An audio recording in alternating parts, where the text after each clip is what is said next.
Hello friends and dear student, welcome back. Atharva Asmita classes, myself Ankit Kumar. यह video आपके physics class 11 class 12 के लिए basic mathematics है। बेसिक मैथमेटिक्स टूल्स आप बोल लीजिए। ये पार्ट इस वीडियो 12 है।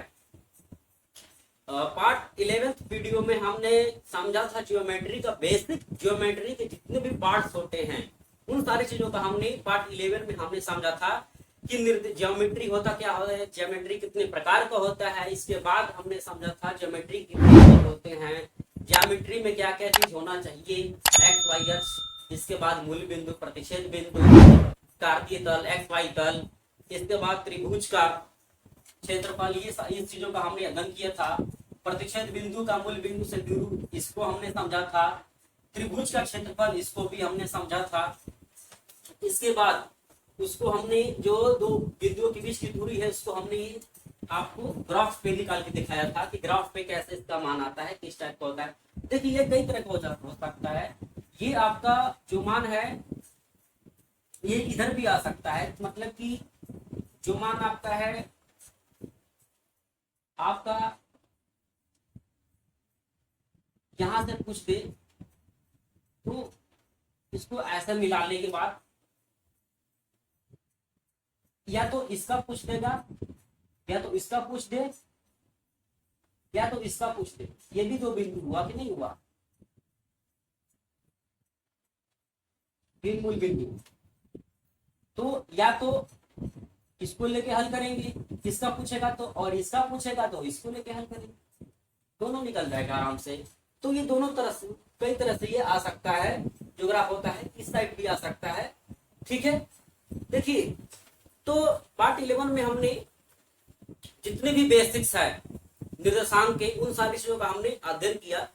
इस वीडियो में हम जो कि विश्लेषणात्मक निर्देशांक, जो ज्यामिति का जो दूसरा भाग है, जो दूसरा निर्देशांक भाग है, उसके बारे में हम अध्ययन करेंगे।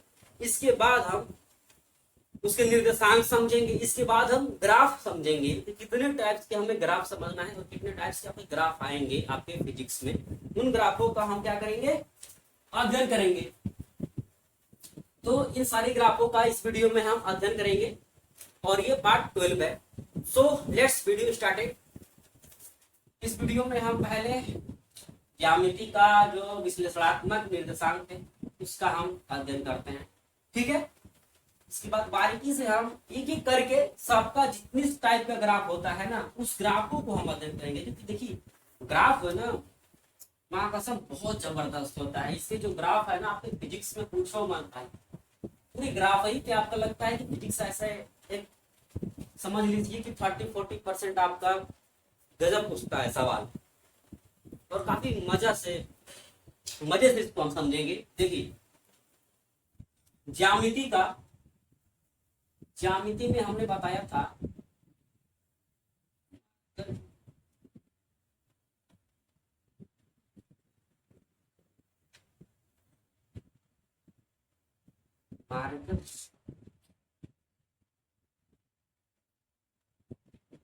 ज्यामिति का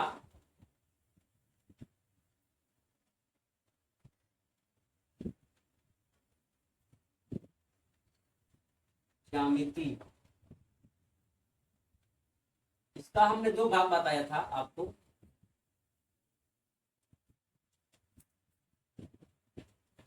पहला भाग हमने बताया था निर्देशांक ज्यामिति। क्या बताया था हमने, निर्देशांक ज्यामिति। ठीक है, इसके बाद विश्लेषणात्मक निर्देशांक।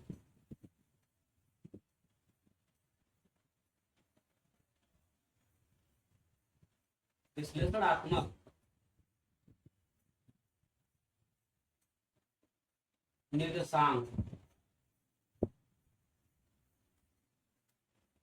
तो इन सारी चीजों का, इस निर्देशांक को तो हमने समझ लिया था, एक्स वाई तल, इसके बाद ये सारी चीजें हम अध्ययन कर चुके हैं। विश्लेषणात्मक निर्देशांक के अंतर्गत हम समझेंगे देखिए विश्लेषणात्मक निर्देशांक में हमने पता था कि जो ज्यादातर इसमें ग्राफ आते हैं, इसके बाद जो प्रमेय, सिद्धांत, त्रिभुज, ट्रिग्नोमेट्री, इस टाइप के लगभग इस टाइप का मान इसमें आता है, वो विश्लेषणात्मक के एनालाइज के थ्रू होता है। यूं कह लीजिए इसमें जो एक्यूरेट भी मान आता है, अनएक्यूरेट भी होता है, विश्लेषण होता है, किसी चीज का विश्लेषण किया जाता है तो उसके आधार पे एक मान होता है। ठीक है, तो देखिए विश्लेषणात्मक के अंतर्गत बहुत सारे समीकरण को हम समझेंगे, इसके बाद ग्राफ को हम समझेंगे, पहले समीकरण फिर उसके बाद उसके हम ग्राफ को भी समझेंगे। ठीक है, देखिए जो है इसमें हम समझेंगे पहले parabola,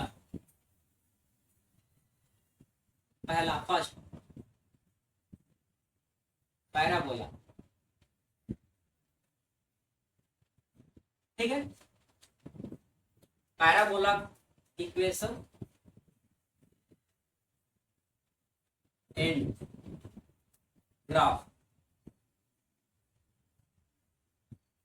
parabola equation and graph हम समझेंगे। तो देखिए जैसे कि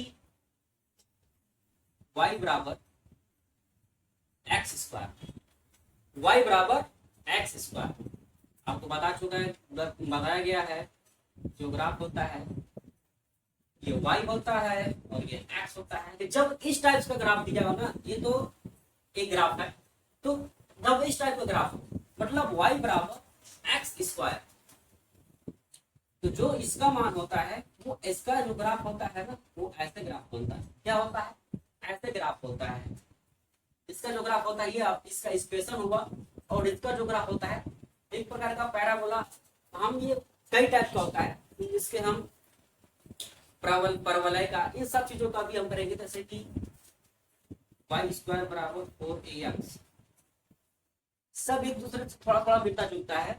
ठीक है, नेक्स्ट है आपका, अगर यही आपका बन जाए समीकरण, यही आपका समीकरण इस टाइप का बन जाए तो इसका जो ग्राफ बन जाता है ना प्लस रहेगा। देखिए प्लस ग्राफ है तो इधर होगा, क्योंकि ये प्लस वाला होता है, ये प्लस होता है, ये माइनस होता है, तो भी ये माइनस एक्स स्क्वायर है ना, तो अब इसका ग्राफ किधर का बन जाएगा? इधर का बन जाएगा, क्योंकि ये माइनस वाला है जब इस रूप में हो वाई और एक्स। ठीक है, अब देखिए ये तो था, अगर इसी के रूप में x बराबर वाई स्क्वायर हो, x बराबर वाई स्क्वायर हो, तो इसका ग्राफ कैसे बनेगा? इसका ग्राफ ये y है, ये x है, इसका ग्राफ ऐसे बनेगा। कैसे बनेगा? ऐसे बनेगा। ठीक है, अगर यही आपका x बराबर माइनस वाई स्क्वायर हो जाए तो आपको पता है ना कि ये वाला मूल बिंदु के ऊपर वाला भाग मैंने आपको बताया है। देखिए जो भी ज्योमेट्री का फर्स्ट वीडियो नहीं देखा है वो वीडियो बिल्कुल देख लीजिए, क्योंकि उसको बिल्कुल आपको डिटेल में बताया गया है। क्योंकि देखिए मैंने आपको बता दिया है कि ऊपर वाला मूल बिंदु के जो सेंटर पॉइंट है उससे ऊपर का जो भाग होता है क्या होता है? वो प्लस होता है वाई का, और नीचे वाला माइनस। इस वजह से इसका जो ग्राफ बनेगा वो क्या होगा? इस तरह से बनेगा, वाई ये भी वाई एक्स, इस टाइप का ग्राफ बनेगा। ठीक है, ये आपका ये सब समीकरण है, इस समीकरण को आप याद रखिएगा। ठीक है, पैराबोला इक्वेशन, इसके बाद हमने इसके ग्राफ भी समझेंगे। ये सब फिजिक्स में आपके अहम भूमिका है इसकी, इतना ध्यान रखिएगा। इसके बाद हम नेक्स्ट अब समझते हैं सर्कल, सर्कल इक्वेशन। ये आपका पहला था, ये आपका दूसरा। Circle equation and graph, circle equation and graph. इसमें जो होता है आपका, जैसे कि क्या आपका ग्राफ है,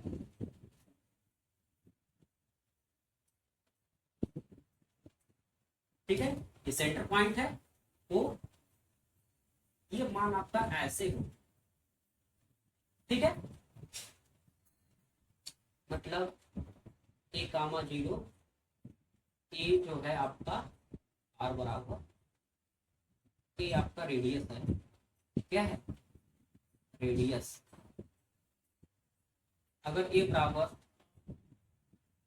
2 मान दिया है तो इसका जो मान होता है एक्स स्क्वायर, इसका जो इक्वेशन होता है एक्स स्क्वायर फिर प्लस वाई स्क्वायर बराबर ए स्क्वायर। ए जो होता है वो वृत्त की त्रिज्या होती है, रेडियस होती है, ठीक है। तो जैसे कि अगर एक्स स्क्वायर का समीकरण का मान ऐसे दिया है 9 दिया है, x square plus y square, क्या हम इसको ऐसे लिख सकते हैं ना, तो क्या हो जाएगा ए बराबर ठीक हो जाएगा, ये भी 3, ये भी 3, ये भी 3, ये भी 3, ठीक है। तो ये आपका ग्राफ रहा, इसका निर्देशांक रहा। देखिए ये फार्मूला तभी काम करेगा ना जब ये आपका जो निर्देशांक है ये सेंटर पॉइंट को कवर करे, सेंटर पॉइंट में हो तभी ये फार्मूला का काम करेगा, तभी ये इक्वेशन बनेगा। अगर ये इक्वेशन मतलब ये ग्राफ इस टाइप का हो जैसे कि ये एक्स है, ये वाई है, ये आपका सेंटर पॉइंट है, अगर ये आपका इस तरह से हो ये फार्मूले काम नहीं करेगा, इस पे आपका नहीं लगेगा। इस तरह से हो, इस फॉर्म में हो, जब ये आपका ग्राफ या फिर ये पॉइंट या फिर ये जो आपका निर्देशांक है इस रूप में हो तभी इस समीकरण को हम लगाएंगे, तभी समीकरण का प्रयोग होगा। लेकिन जब इस रूप में आ जाए, यहाँ पर वृत्त आ जाए, यहाँ पे वृत्त आ जाए, यहाँ पे वृत्त आ जाए, केवल सेंटर पॉइंट को छोड़ के इस रूप में आ जाए तो इसका प्रयोग हम नहीं करेंगे, ध्यान रखिएगा, ठीक है। इसका अलग रूल होता है, ठीक है। नेक्स्ट हम समझेंगे आगे। तो ये भी समीकरण हमने, इसका भी इक्वेशन समझा, इसका भी ग्राफ हमने समझा। नेक्स्ट अब हम ग्राफ समझते हैं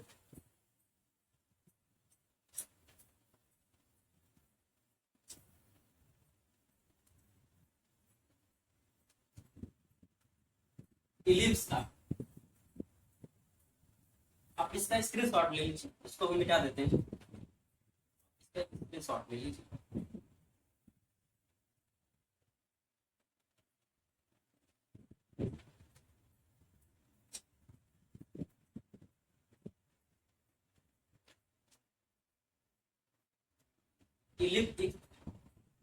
इलिप्स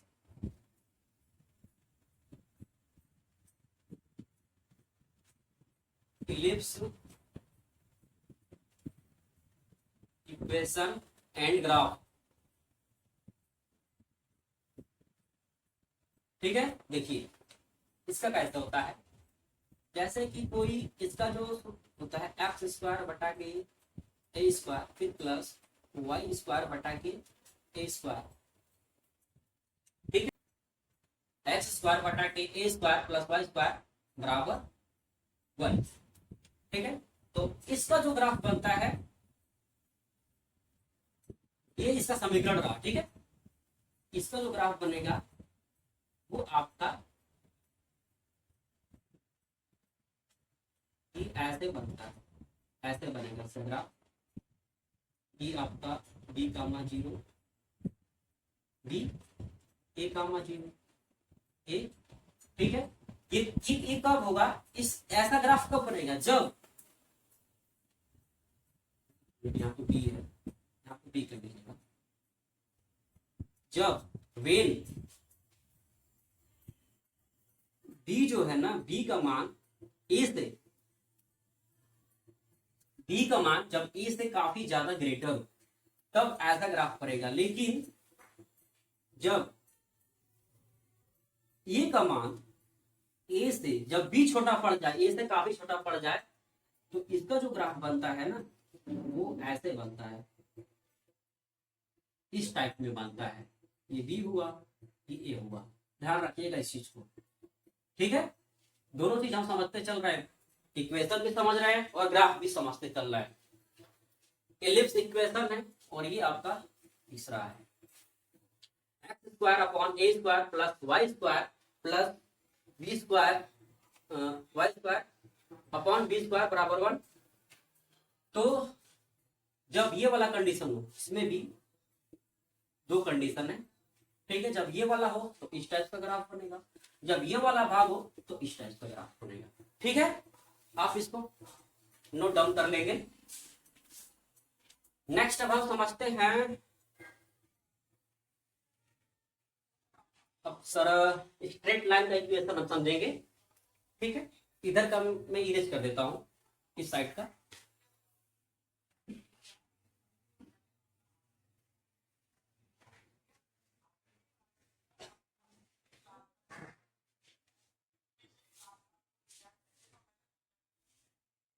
देखिए,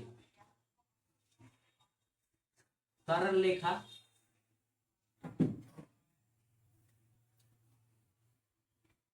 सरल रेखा का समीकरण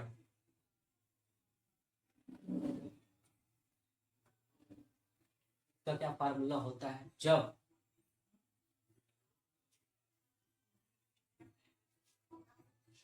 y बराबर mx प्लस c, ये आपका कांस्टेंट होता है। ठीक है, m जो होता है आपका स्लोप कह लो, थीटा कह लो, ये आपका क्या होता है, एंगल को बताता है, कोण को बताता है। ठीक है, हिंदी में आप उसको ढलान बोल लो। ठीक है, एम एक प्रकार क्या होता है, थीटा होता है, और एम एक्चुअली यूं कह ले tan थीटा। जैसे कि देखिए, ये आपका ग्राफ है y x,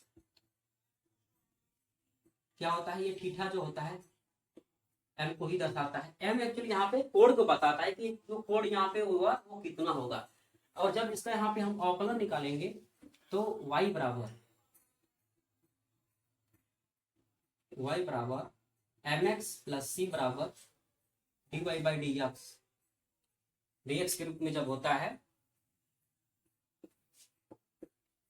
ठीक है, तो m जो क्या होता है, ये थीटा को ये बताता है। ठीक है, ये आपका पहला समीकरण है, y बराबर mx। ये क्या होता है, स्लोप ढलान, m यू कह लीजिए कि आपका थीटा को ही बताता है, क्या होता है, थीटा को मान को बताता है। ये आपका ये समीकरण हुआ। ठीक है, और ये इसका एक ग्राफ होता है कि कितने थीटा पे कोई x निर्देशांक जा रहा है, कितने थीटा पे कोई x निर्देशांक जा रहा है। ठीक है, नेक्स्ट इसका जो दूसरा समीकरण है सरल रेखा का,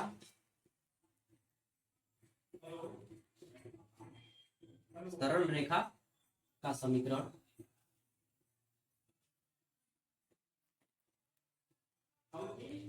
देखिए, इसका जो बनता है ना, पहले समीकरण समझ लीजिए, x अपॉन ए y अपॉन बी बराबर 1।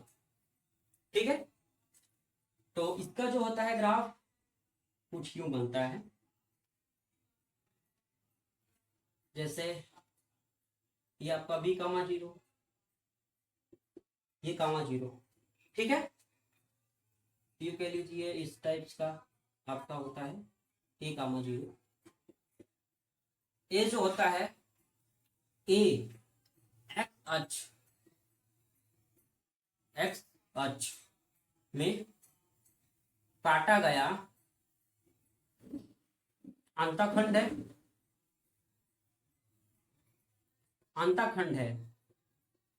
ठीक है,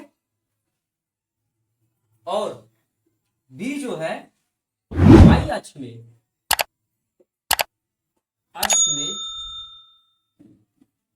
काटा गया अंतखंड है। ठीक है, तो यूं इसका सरल रेखा का दूसरा समीकरण है, ये पहला समीकरण, और y बराबर mx होता है। ठीक है, जो जिसमें कि m क्या होता है, x, मतलब x जो बिंदु निर्देशांक है, कितने थीटा पर है, वो इस चीज को बताता है। ठीक है, y और x का। और b और a, b जो है y अक्ष में काटा गया अंतखंड है, और x जो है a जो है x अक्ष में काटा गया अंतखंड है। एक अब नेक्स्ट अब हम समझते हैं ये समीकरण आप नोट डाउन करिएगा। इतने सारे, ये सब हम समीकरण और ग्राफ को ही समझ रहे हैं, ठीक है। ये समीकरण इसका ग्राफ रहा। नेक्स्ट अब हम समीकरण और ग्राफ समझेंगे परवलय का समीकरण। परवलय का समीकरण एक्चुअली ये चौथा था, ये सब चौथा, पांचवा, ये आपका छठा, ठीक है। छठा वाला में परवलय का समीकरण, परवलय का समीकरण, परवलय का समीकरण, ठीक है। तो इसका जो होता है वो होता है y बराबर 4ax, ये इसका समीकरण होता है। कैसा होता है इसका, ये तो समीकरण होता है, इसका ग्राफ कैसे बनता है? इसका जो ग्राफ होता है वो इस टाइप का होता है, y होगा ये x, ठीक है। और देखिए इलिप्स जो होता है ना, इलिप्स में ये तो परवलय का था, इससे थोड़ा सा ही हटके पैराबोला है, थोड़ा सा हटके है। पैराबोला में कभी कभी आपको केवल एक ही साइड का, कभी कभी एक ही देखेगा, कभी ऐसे मिलेगा, कभी इस टाइप का मिलेगा, कभी ऐसा मिलेगा, कभी कभी उसका एक भाग देखने को मिलता है पैराबोला में, आप देखे होंगे, ठीक है, इलिप्स में। तो ये परवलय का समीकरण का था, ये समीकरण, ये इसका ग्राफ रहा, ठीक है। नेक्स्ट एक और बात है जो कि काफी इंपॉर्टेंट है, इसको समझेंगे हम। 7 नंबर एक्सपोनेंशियल इक्वेशन।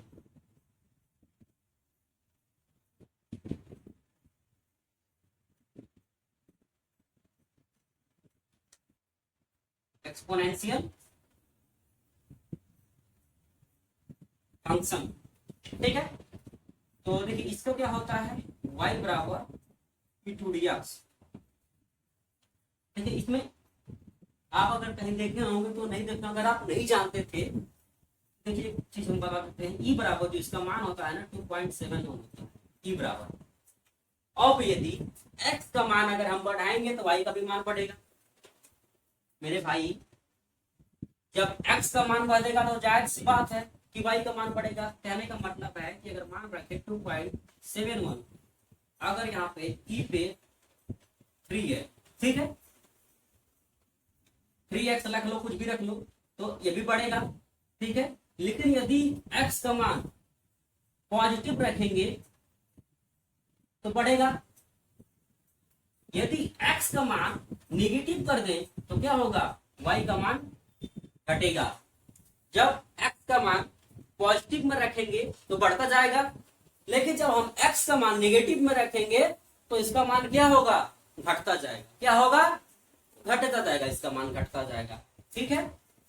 तो कहने का मतलब है कि y बराबर e⁻x जो है, ये एक इसका जो ग्राफ होता है ये हमेशा घटता बढ़ता रहता है।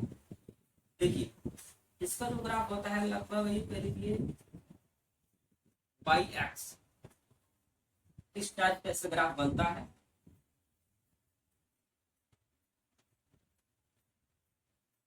ठीक है।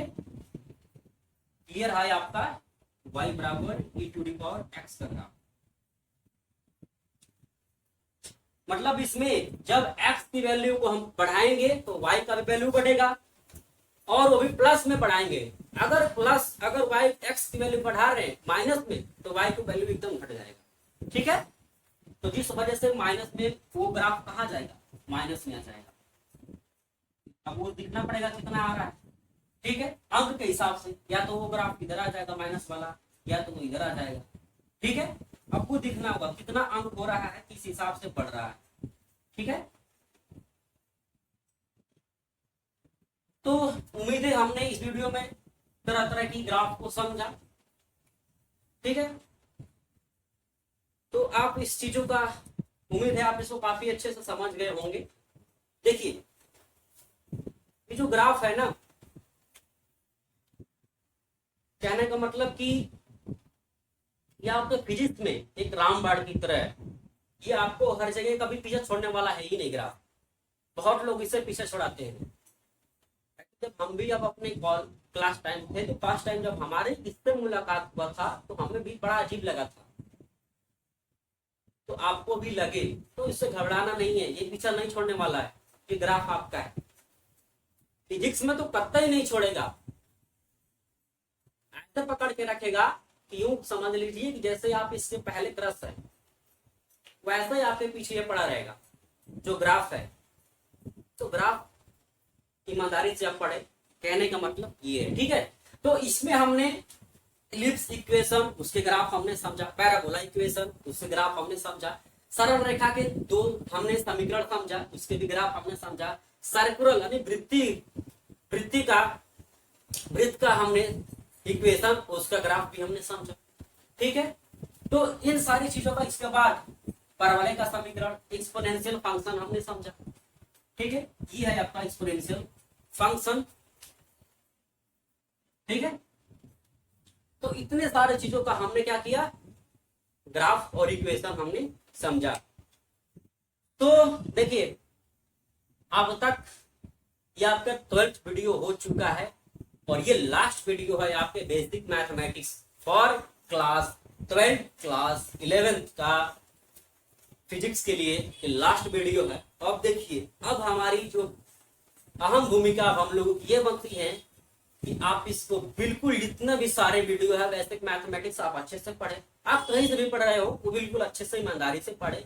और अब हम जो फिजिक्स में है काफी ईमानदारी से और काफी एक उम्मीद के तौर पे हम इसमें कूदेंगे फिजिक्स में, क्योंकि एक दो चैप्टर 11th का जो पहला और दूसरा चैप्टर है ना, बेसिक मैथमेटिक्स नहीं पढ़ेंगे कोई दिक्कत नहीं होने वाला है, दूसरा चैप्टर तक आप बिल्कुल आराम से पढ़ लेंगे।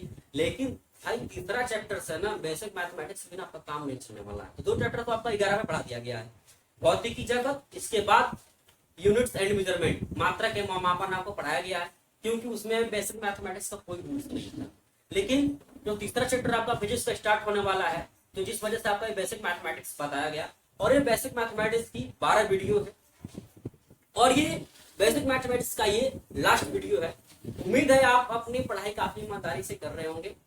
और देखिए जो ये आपके बेसिक मैथमेटिक्स है, ये आपको चाहे वो क्लास 11 का फिजिक्स हो चाहे क्लास 12 का फिजिक्स हो, इसके बिना काम नहीं चलने वाला, ये मैं आपको बार बार बताता हूँ। तो बी केयरफुली, ठीक है, आप इसको पढ़ते रहिए। और जितने भी आपको बेसिक मैथमेटिक्स बताए गए हैं बिल्कुल बेसिक लेवल से बताया गया है, बिल्कुल ये नहीं कि चलो हार्ड लेवल टफ लेवल से बताया गया है जिसको कि न समझ में आए, उस लेवल से बताया गया है कि कुछ बच्चे ऐसे हैं कि जो 9th 10th में मैथ नहीं सही से पढ़े हैं, उस लेवल पे उसको समझ के पढ़ाया गया है, ठीक है। सो इस वीडियो में हमने जितने भी सारी ग्राफ्स और इक्वेशंस को हमने समझा, इलिप्स, एक्सपोनेंशियल फंक्शन, इसके बाद परवलय समीकरण, वृत्त समीकरण, सरल रेखा समीकरण, पैराबोला समीकरण, जितने सारे समीकरण और ग्राफ हमने बताए हैं, उम्मीद है आपको समझ में आ गया होगा। बाकी आप अपना एक्सपीरियंस कमेंट में शेयर करिएगा। सो मिलते हैं नेक्स्ट वीडियो में।